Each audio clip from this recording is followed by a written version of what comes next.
basically learned like a lot of different ways to dominate, and it's so nice to get inspiration from the other people and see what they do, and then I get lots of fun new ideas myself.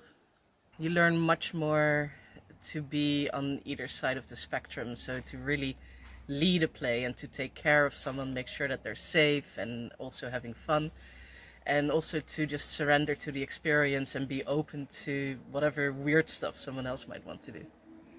I felt safe the whole time, absolutely. I think TNT is one of the safest places that I've been in for any kind of sexual play.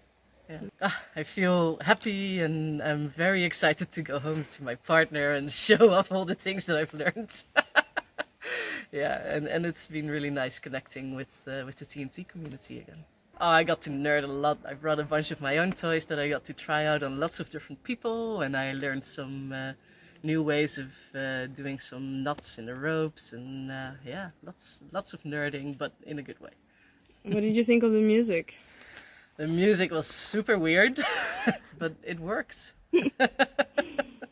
I would like to learn a little bit more about the submissive side of things. It was talked about a few times, a little bit of pointers for the submissives, but I think that there's a lot to explore there also. I would definitely recommend it. It's you're gonna learn some more stuff about yourself. You're gonna find some sides to yourself that you didn't know existed, and yeah, I think any kind of workshop that teaches you something more about yourself is something that's worth it.